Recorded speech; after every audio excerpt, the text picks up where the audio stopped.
Bienvenue à vous tous, j'espère que vous allez bien. Aujourd'hui, c'est le 150e VM Live avec un événement exceptionnel puisque nous recevons des gens du monde entier pour nous parler d'une grande organisation de magie, la FISM, un événement que je vais co-animer avec monsieur Norbert Ferré. Comment vas-tu, Norbert? Je vais bien, merci Thomas. En direct Merci de une fois de Marseille. plus de nous recevoir. Alors, aujourd'hui, nous recevons du beau monde puisque nous recevons monsieur, je te laisse les présenter pendant que je les Ah, ben affiche à on va l'écran. recevoir le président Dominique Audante, qui est le président international de la FISM. Nous recevrons également Andrea Baioni, qui est vice-président de la FISM Europe. Nous recevrons également pour la FISM Europe de Manresa Meklosa, qui est la présidente de la FISM Europe, son directeur artistique, comment peut-on l'appeler? Directeur artistique, mais Il Attends, est j'active ton micro, mais organisateur avec moi. d'accord, co-organisateur, notre ami Xavier Tapias, qu'on va voir à l'image, ciao, ciao. Et nous avons également pour la FISM Monde de Québec, la FISM internationale, René-Claude Auclair et Pierre Hamon. Merci infiniment à toutes et tous de votre présence. Merci à Thomas d'accueillir cette spéciale FISM. Je pense que c'est... Ah, il y a Houdini qui aboie. oui, Alors, Houdini, j'ai mis en muet notre ami c'est le petit québécois. chien, Il le est joli chien enthousiaste de nos de amis parler avec québécois. toi, Norbert. Absolument. Alors, moi, ce que je propose, c'est que déjà, nous discutions avec le président de Dominique Audante. Alors, cher président, cher ami, bonjour et merci de ta présence. Bonjour à toi, Norbert. Merci, Dominico. Eh bien, première question, est-ce que tu peux te présenter et comment as-tu découvert la magie? Parce que moi, je t'ai découvert d'abord en tant que magicien, avant d'être président. Je me souviens d'une télévision où je t'ai vu manipuler des colombes, un très joli numéro. Mais comment as-tu découvert la magie en général?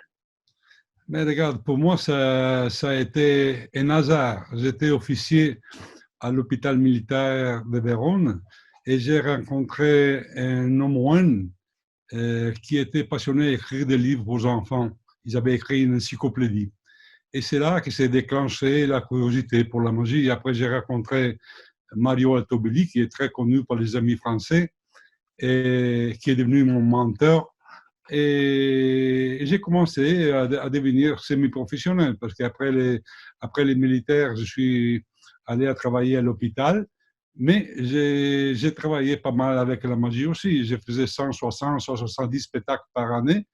Et donc, à l'époque, avec les difficultés qu'il y avait à l'époque, à avoir des informations pour apprendre à produire des colombes, j'ai commencé à faire ce numéro qui a tourné quand même presque dans toute l'Europe. Voilà.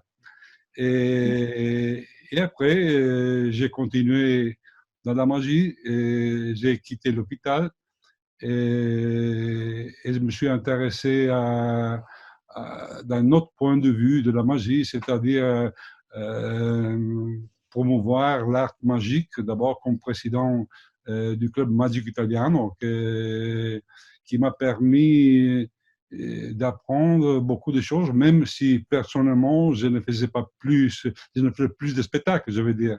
Mais l'amour, il était toujours là. D'accord. Et moi, je me souviens, tout à l'heure, j'évoquais en effet ton numéro. Je me souviens d'un spectacle, alors que j'ai vu en vidéo, mais en 1983, un spectacle à Bologne avec Fantasio, Alberto Citta, Fantasios aussi. Il y avait Ali Bongo, Jean Garand, je m'en souviens comme si c'était hier, parce que c'était quasiment l'un des premiers spectacles de magie qu'il m'était donné offert de voir. Et j'en garde un souvenir absolument extraordinaire de ce gars-là. Quelle est, par rapport à la magie, quelle est ta vision de la magie? Quelle est ta vision des magiciens? Bien, ça c'est une question très intéressante. Toi, tu as été membre du jury FISM plusieurs fois et tu sais qu'il y a en effet, il y a toujours eu deux écoles. Une école qui privilège la technique et une école qui privilège les émotions. Les deux sont importants naturellement, mais pour moi, de plus en plus, surtout en nos jours, c'est important les émotions. C'est-à-dire, l'artiste doit de plus en plus communiquer avec le public en donnant des émotions. Et je parle soit des artistes professionnels, soit des artistes amateurs ou semi-professionnels. Et si tu regardes tous les plus grands magiciens au monde, à partir de toi, hein, c'est intéressant de voir cet aspect. À finir pour Eric Cheng ou Wu Jin, tu verras, ou nos amis verront, que l'aspect émotionnel, c'est-à-dire ce que l'artiste est capable de donner au public, il est beaucoup plus important de la technique elle-même. Nous voyons aujourd'hui sur Internet, sur YouTube, des magiciens jeunes qui font des miracles techniquement, mais qui restent dans l'inconnu, selon moi, parce qu'ils n'ont pas, réussi à promouvoir la partie d'eux qui donne des émotions véritables aux spectateurs. Et de plus en plus, moi, je pense que le show business demande ça. J'ai toujours été de cette école des émotions, c'est-à-dire de la showmanship, parce que c'est très important. L'important de faire un mouvement avec une technique particulière, c'est extrêmement important, naturellement, mais c'est inutile. Inutile dans la main d'un personnage qui, à la fin, doit donner quelque chose de différent.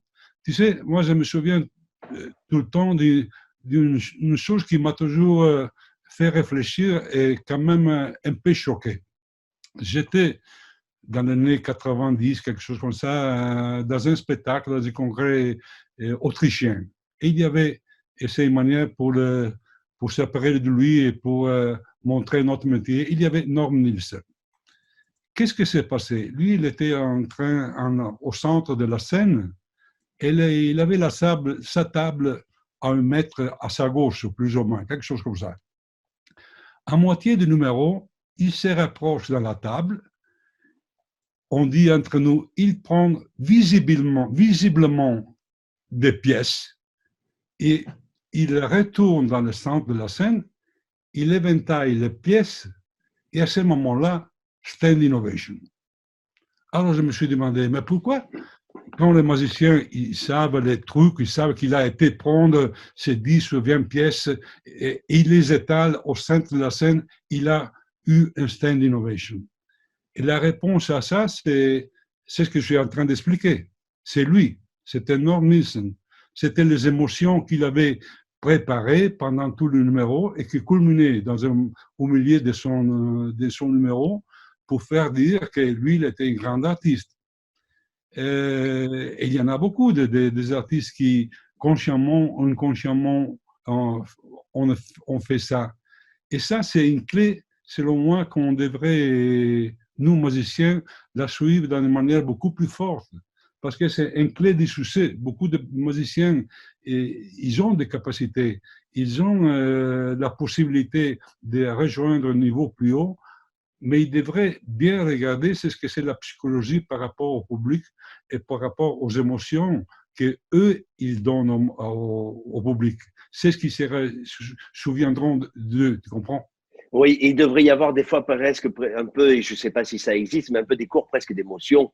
Et l'émotion, ça peut se retrouver dans la façon, justement, tu prenais l'exemple de Norm Nielsen, qui nous a quittés il n'y a pas longtemps. Et Norm, lui, tout était dans la tenue, bien entendu, la technique est obligatoire et il faut qu'il y ait cette perfection-là obligatoire.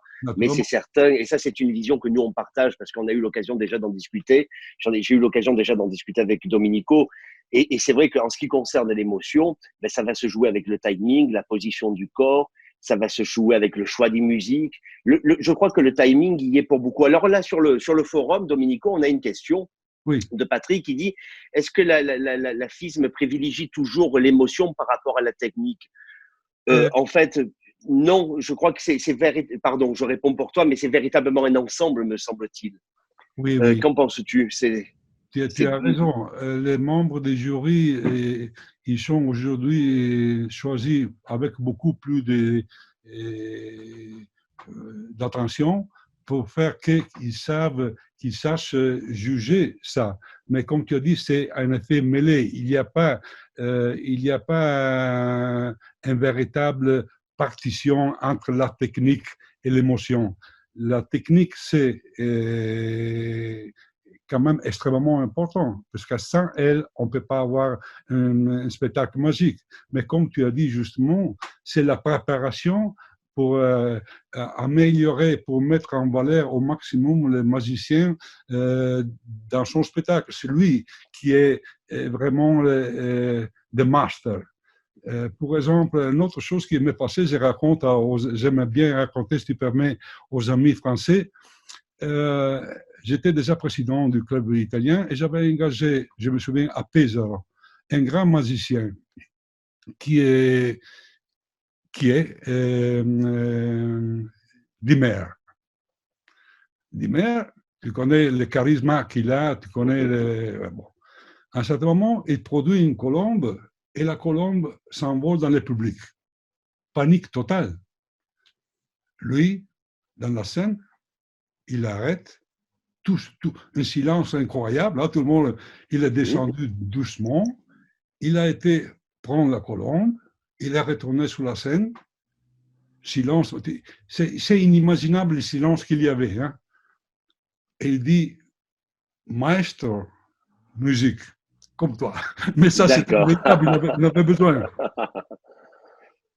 D'accord, très bien. Qu'est-ce que j'ai compris, moi, maintenant?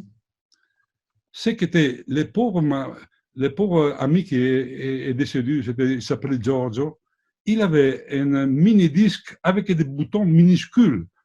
Et il ne savait pas où toucher parce que c'était très difficile à faire partir la musique. Il fait partir la musique et Jean Dimer dit non, non, non. L'autre, il coulait, hein, il était rouge. Encore, il est descendu, près il était juste dehors de la scène, il a touché, il est retourné dans la scène et tout s'est reparti. Ça, c'est de la showmanship. Ça veut dire profiter du moment pour mettre en valeur, pour valoriser, pour augmenter l'intention et pour transmettre une émotion que dans ce cas, c'était des tensions, tu comprends? Pour dire, absolument. Moi, je suis le magicien de la scène. Moi, je suis, ne vous inquiétez pas, tout va bien, voilà mon spectacle. C'est ça. Absolument. Je suis le magicien de la scène et je suis le grand professionnel parce qu'en fait, c'est aussi une grande leçon de professionnalisme. Très grande leçon de professionnalisme.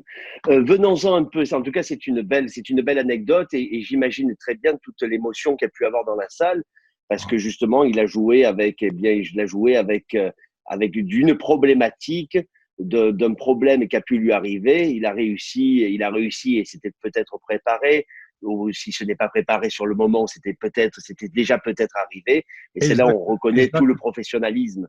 Exactement. Moi, je pense comme toi, on ne peut pas le prouver, mais Dimer est suffisamment intelligent de savoir que si c'est arrivé, ça serait passé comme ça. Parce qu'autrement, il n'y aurait eu aucune raison d'avoir un mini-disque tellement minuscule qu'on ne pouvait pas toucher les boutons. Donc, bien sûr. Et c'est le professionnalisme, c'est l'expérience, et oui, c'est ça, absolument. Norbert, pour ceux qui arrivent en cours, tu peux nous préciser de qui on parle en ce moment? Pardon. Alors, nous sommes en train Domenico nous raconter de belles anecdotes sur James Dimer. James Dimer, qui est un magicien américain qui a un numéro absolument extraordinaire de colombe, qui atteint assez la perfection, et dans un style Fred Astaire, dans un style Mandrake, dans un style de Magician. C'est un style très classique, mais un numéro absolument extraordinaire, et c'est un véritable professionnel, et Domenico Dante nous le prouve par cette anecdote. En parlant de la FISM, je ne sais pas si, du moins, James Dimer, je sais qu'il a participé à plusieurs FISM, je ne sais pas si certains pourront peut-être me répondre, je ne sais pas s'il a participé à la compétition FISM, ça je ne sais pas. Mais pour revenir… Pardon ? Je ne me souviens pas non plus à ce moment. Oui, je ne sais pas, je ne crois pas. Mais pour en revenir, président, à la FISM, tu as été donc, Domenico, président de la FISM, tu es président de la FISM internationale depuis maintenant 2012. En 2000, tu es rentré dans la FISM internationale en tant que trésorier. Ensuite, en 2006, en tant que vice-président. quel est le rôle exactement pour les personnes qui découvrent un peu la FISM? Alors, la FISM, ce sont les initiales de Fédération internationale des sociétés magiques. Et je crois, tu me diras exactement, mais je crois que ça regroupe 50 000 membres dans le monde entier, plus aussi de nombreuses associations qui fédèrent à la FISM. Quel est le rôle exactement, Domenico, d'un président de la FISM et de la FISM? D'abord, on a presque 110 sociétés dans le monde entier avec 60 000 magiciens. Juste l'année passée, ils sont rentrés, dans les derniers 3 ans, sont rentrés 19 sociétés dans le monde entier. Donc, il y a toujours un intérêt qui devient plus grand pour participer parce qu'ils ont compris que la magie internationale se rapporte à ce que c'est les grands prix de la FISM, les concours que la FISM organise chaque 3 années. La FISM est devenue une entité, une fédération très importante aujourd'hui parce que les grands prix, les prix mondiaux, est reconnu comme l'unique prix qui garantit, si tu veux, un certain niveau de magie, pas seulement du Grand Prix, mais surtout de tous les concurrents qui participent aux concours continentaux et aux concours mondiaux. Aujourd'hui, tu sais qu'il y a une sélection continentale avant d'arriver au congrès mondial pour permettre d'avoir une qualité toujours plus élevée, qui corresponde aux nécessités des show business. Et naturellement, derrière ça, il y a tout un travail énorme parce que, qui est géré par les présidents de la FISM et par les boards. J'ai 2 vice-présidents.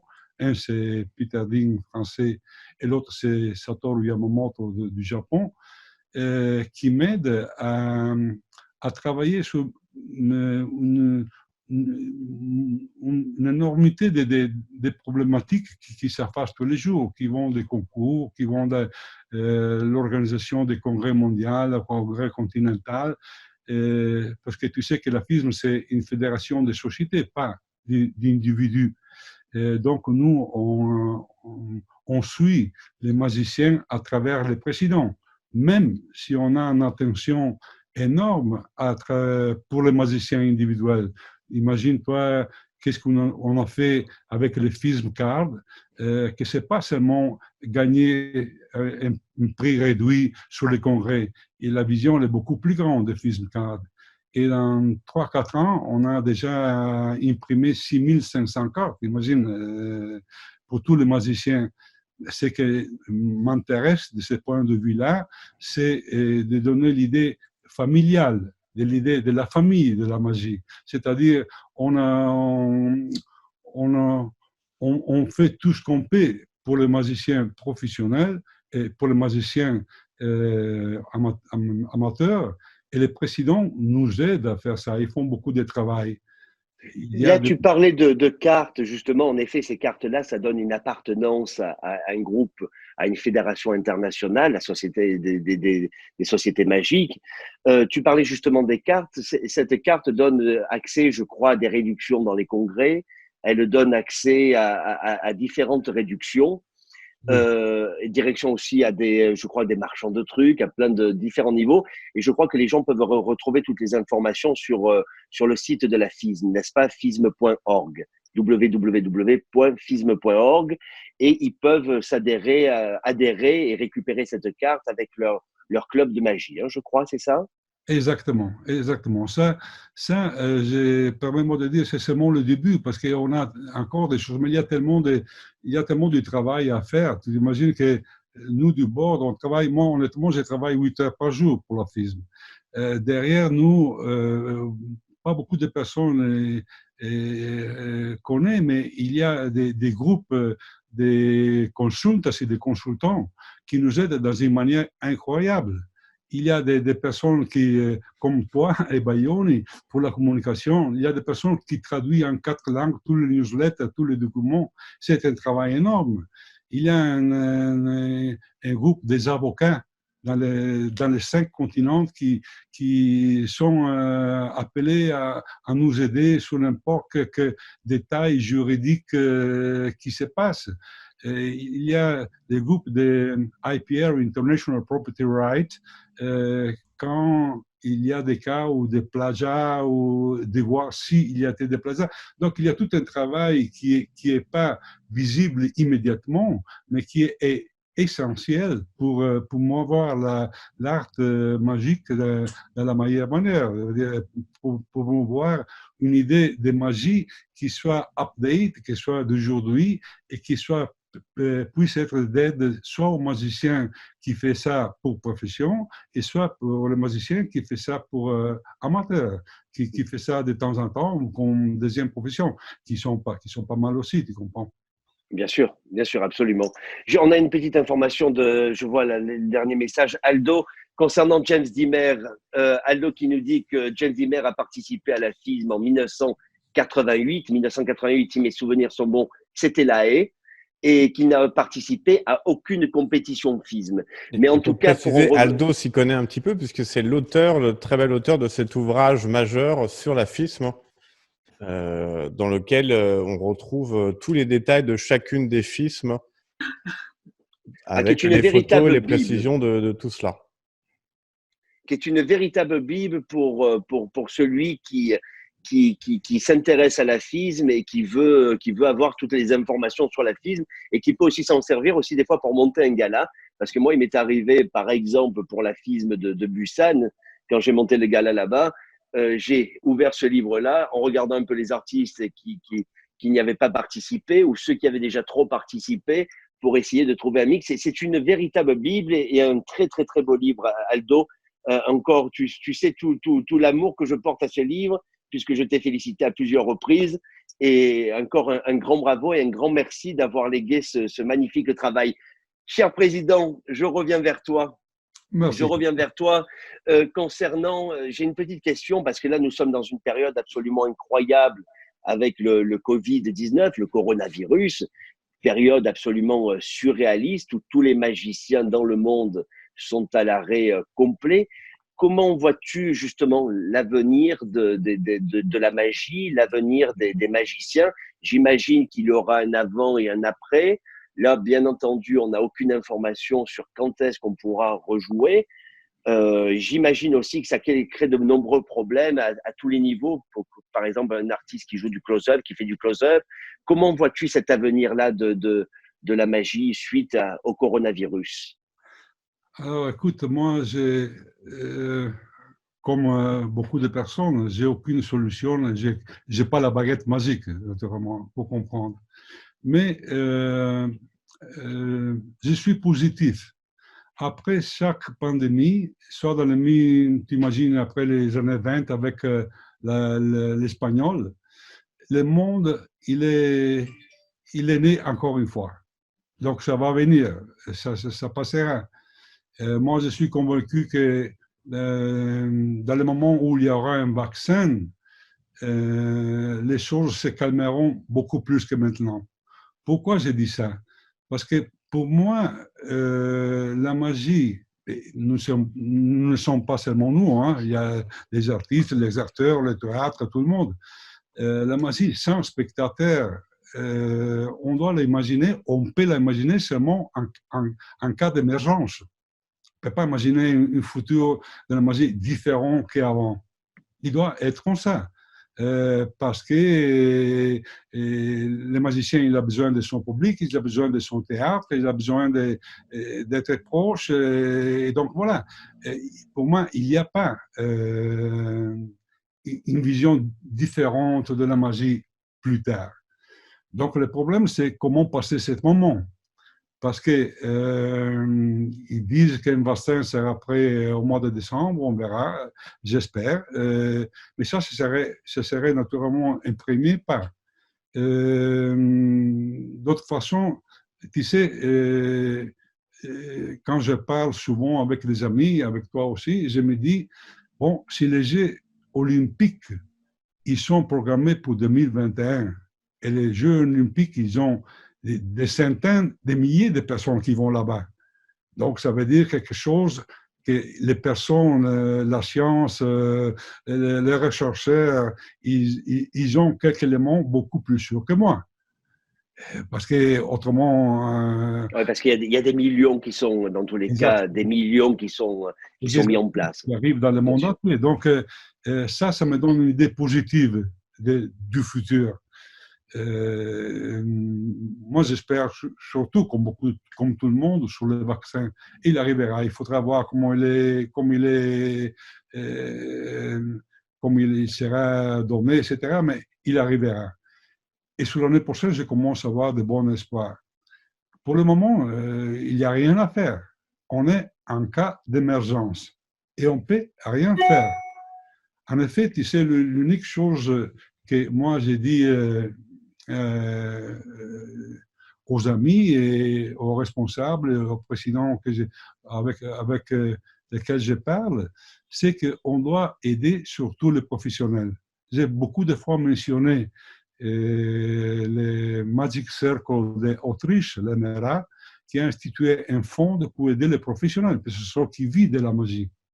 Et que si on ne l'aide pas, ils peuvent disparaître par les difficultés financières qu'ils ont.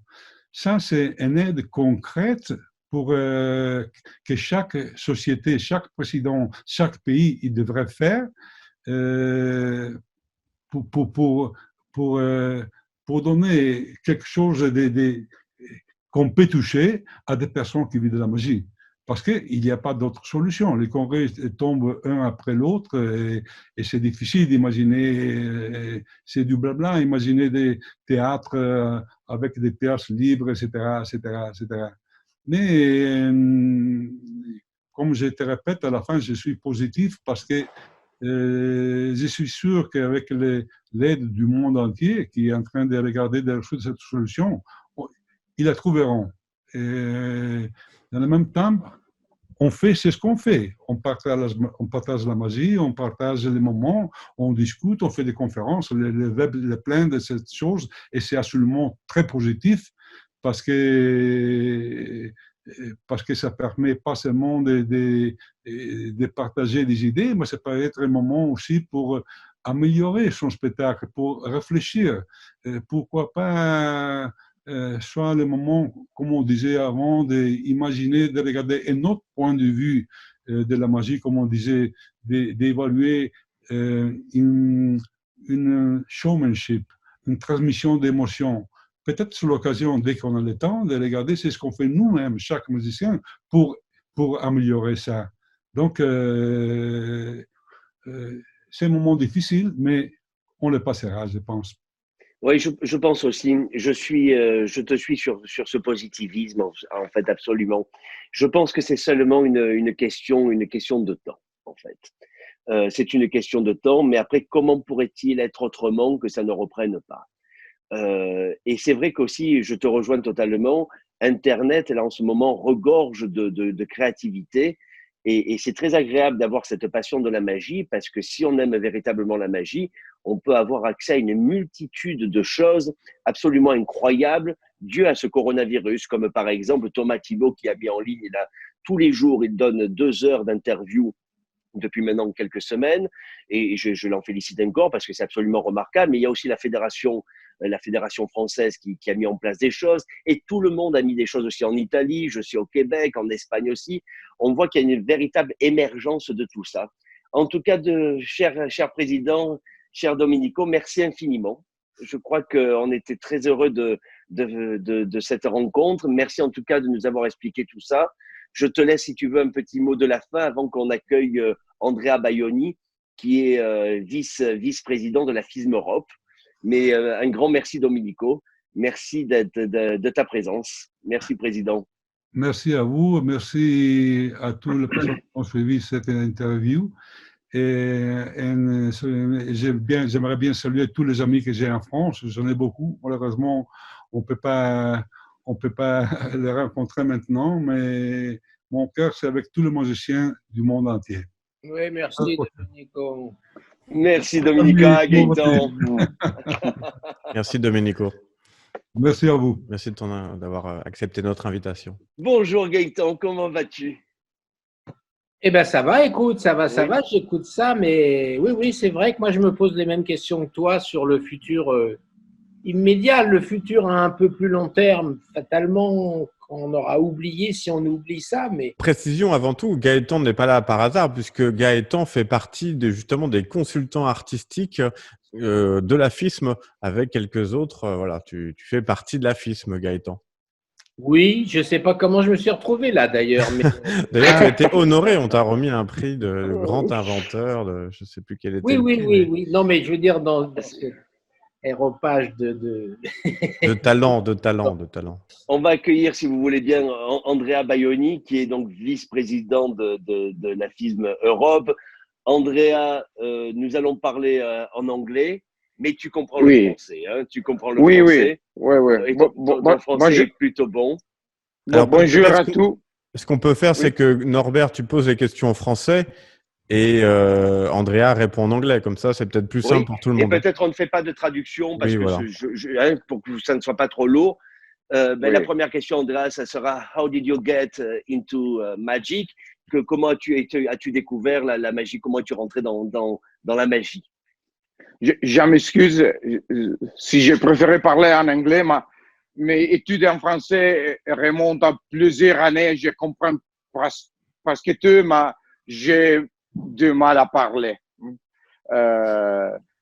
Oui, yes, I start with magic as a lot of young guys. When I was 7 years old, I've seen some great magician on television, like Sylvan or something like that. And I start with books, and now I fill my library with books. And I was a professional magician for a few years, and I decided to follow another love, computer science. And so I went to university, but I never forgot my first love, magic. And I was a semi-professional magician for many years. Andrea, quel type de magie tu faisais? Du close-up, de la scène? Yes, it's funny. Nobody believed me, but I was a comedian. Really, nobody believed me that I used comedy. I believe you. The comedy magician. But it's okay. It's okay. It was a long time ago, and then right now I am an MC during convention,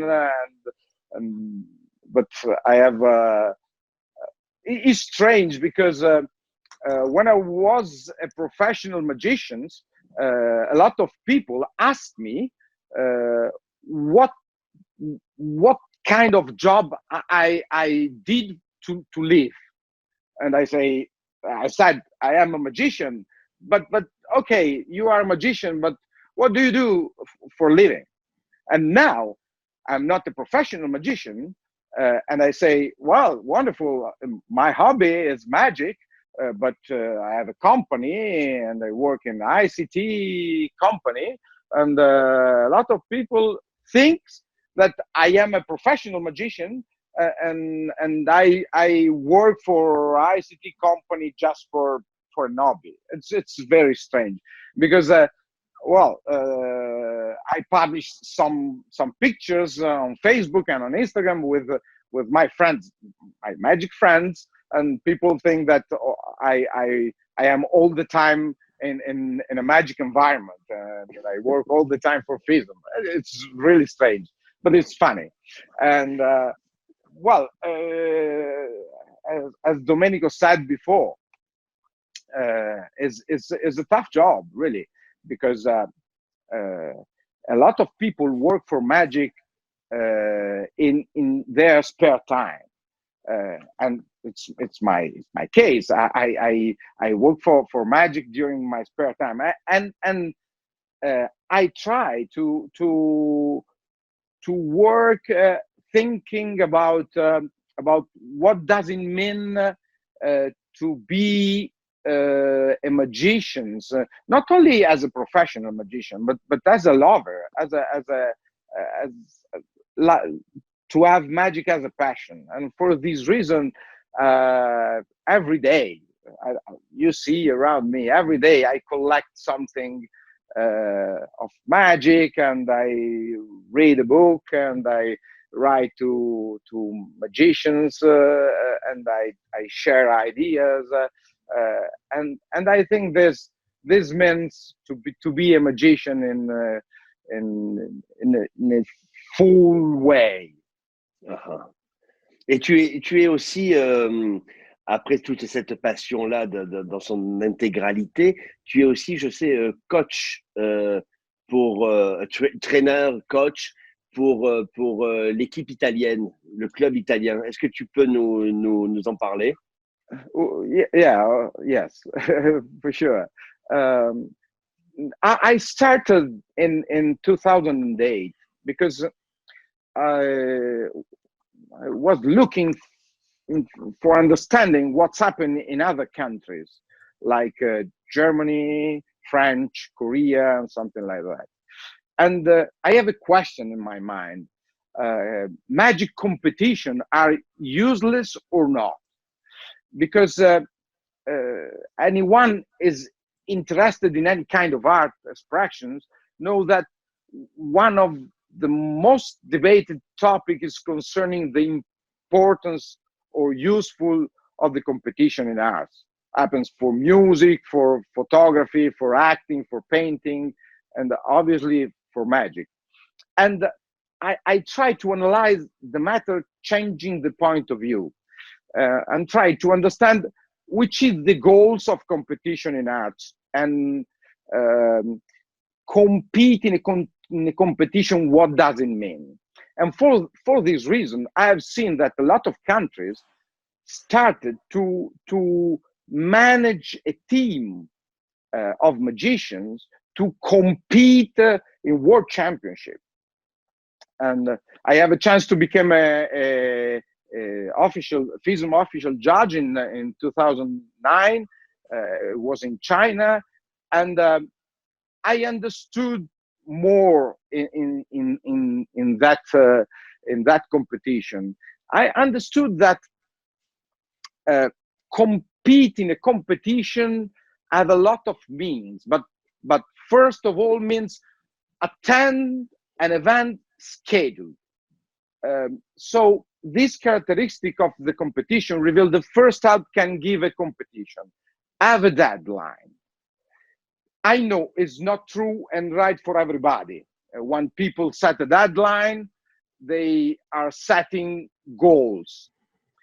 And goals give a motivation for those people who need much success. For example, if a magician thinks that he needs or deserves more success, a deadline can be a strong tool to plan and develop, to force process of creativity, to find solution and increase productivity. It's not possible to have the same result if you fix a deadline by yourself without check and without consequences. It's important for me to remember that every time you set a goal, you have to follow the SMART rule. I don't know if some one of you know the SMART rule, but it's useful even in business. A goal have to be set as specific, measurable, achievable, realistic, and timely. And for this reason, I think that competition could help to magician to have a goal specific, measurable, achievable, realistic, and timely. For me, other important meaning of a competition is to have the opportunity to compare your own idea of magic with other artists. If you think that art expression in itself is never comparable, change the word compare with the share. And the result of the phrases is other important meaning of a competition is to have the opportunity to share your own idea of magic with other artists. And this idea of sharing looks like more interesting for me, and close to whom thinks that artistic expression are not comparable. In this path of thinking, we can add that this opportunity to share our own art is not only in favor of the other competitors, but it's in favor of the all magicians, of all community, that can take inspiration by an artist, think about what deep study there is behind an act, that can understand more about past, present, future of magic.